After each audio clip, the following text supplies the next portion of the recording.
開花店。哦，唔怪得頭先阿秀姐同我講咧，佢話佢好有呢個藝術天分㗎，佢啲花插得好靚，佢真係講過。唔係，跟住我自己後尾就去咗學，即係插花啦。係啦，係。我最記得我讀書出嚟畢業咧，嗰陣時係 Form 5考完會考，就即刻去見一份花鋪嘅即係花店嘅工啦。係。嗰個老闆娘問我幾多歲，我講幾多歲啦。跟住你又識唔識插花？我話唔識，咁啊唔請我。我心諗我肯做嘅，你請我肯做嘅，但係佢冇請我。多謝佢唔請啊！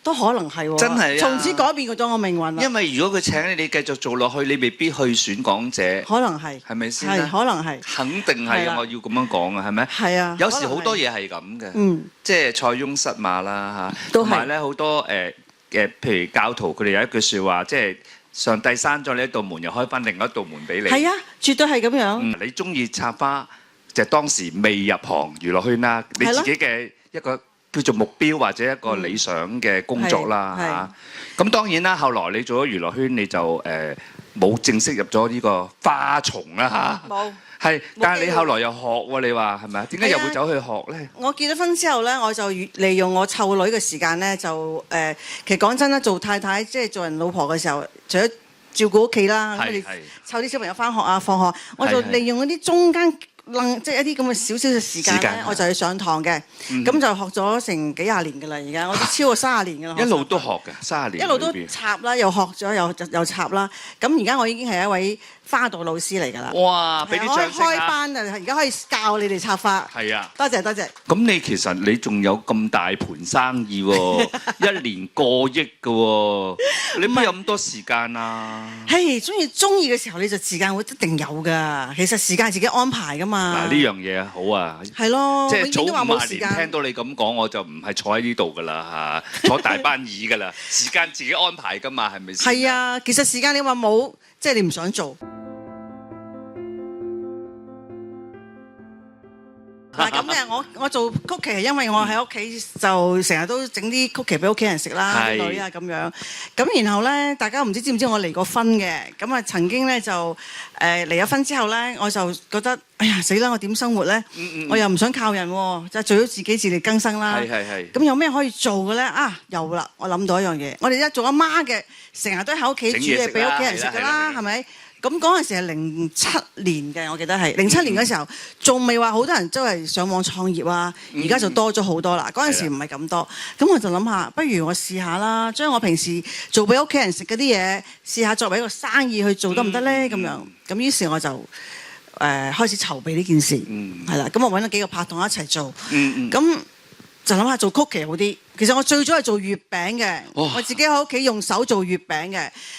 咁做月餅做下之後咧，就做多個品牌出嚟，大家都未有機會食過可能，因為我唔賣嘅嗰陣時，係朋友之間賣嘅啫，即係做俾啲朋友，佢哋啲公司預訂，咁我做，咁啊叫做零月，零咧就係我嗰個零嘅零，阿謝玲嘅零啦。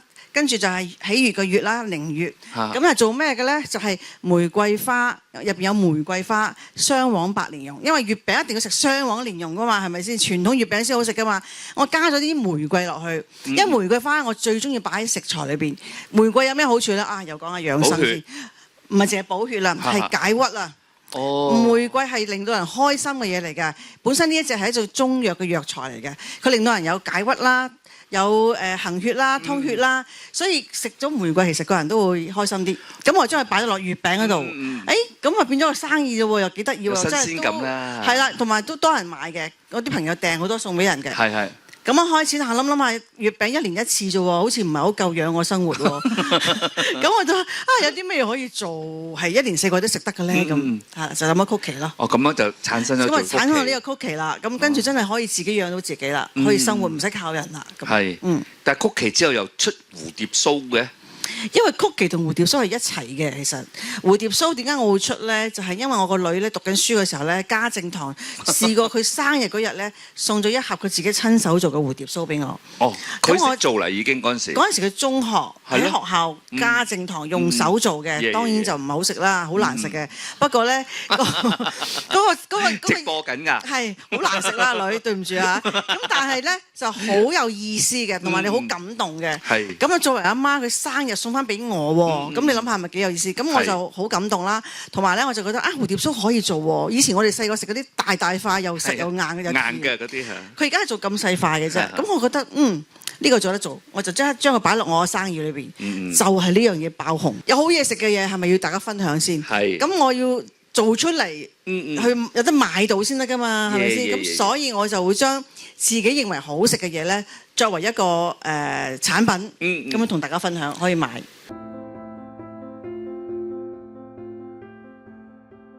你遭遇第一段婚姻嘅時候，你自己嘅感受點樣樣？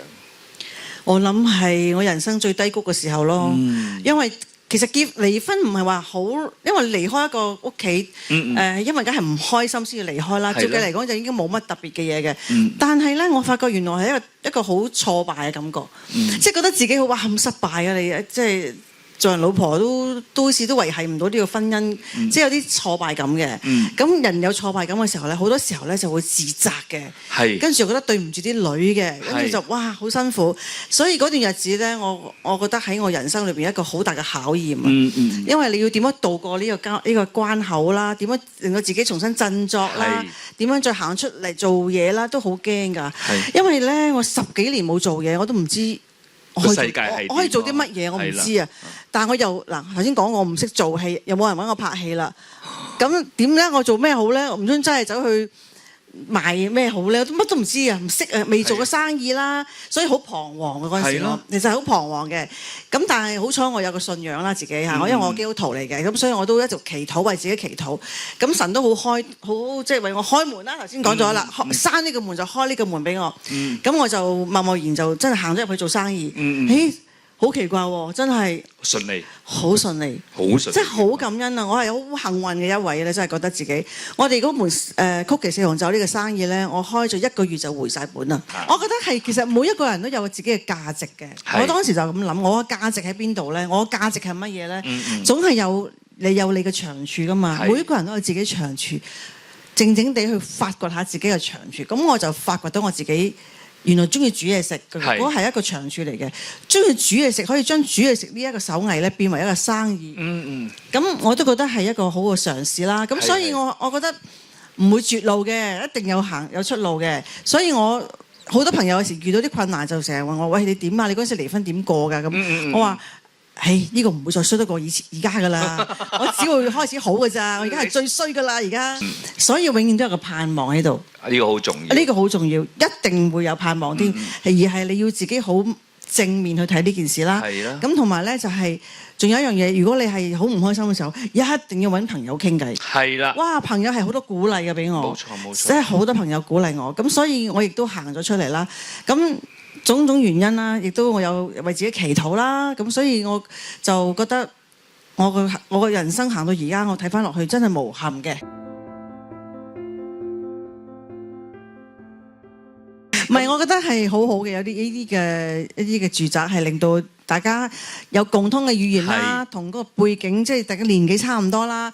講真係喺度揾啲朋友打下牌都幾開心啊！有㗎佢哋，即係唔會有代溝先啦，起碼係。代溝，佢哋同大家冇代溝嘅，你應該係咪啊？有代溝咩？點會啊？大家唔會咯，就係差唔多啦嘛，嚇幾好笑喎！係啊，所以咧每一個嘉賓咧嚟到咧，佢哋有啲留低參觀啊嘛，個個參觀完都話好中意喎。你估唔到余安安都話好中意啊！係阿安安啊，嗰次喺北角啊嘛嚇，佢好啊，睇完佢我都好中意呢度，跟住佢仲講。阿鮑姐都應該好中意啊！我話鮑姐自己屋企有老公啊，係咪啊？阿方平哥都照顧得佢好好。有時老咗你都唔想作為仔女，即係變成仔女嘅負擔啦，同埋亦都唔想要自己唔喺度嘅時候有處理好多嗰啲咁嘅唔等使嘢啦。係啊，即係住得簡簡單單就好好嘅其實。咪簡單好啲。簡單老咗其實真係簡單。係啊。食又食唔得多，着又着唔到多，你又唔會好多嘢做。變咗你就越簡單，你自己嘅心就越平安。即係唔好扮千尺。唔會掛住啊！我係覺得你咁多嘢喺度咧，會掛住。係。哎呀，嗰啲又唔知見唔見咗點算啊？呢個唔見咗啊！咁我覺得最簡單就係樣樣都簡簡單單。係。所以係好嘅，應該做多啲呢啲屋啊！香港人非常之需要。起多啲咁嘅。係起多啲啲屋，冇錯。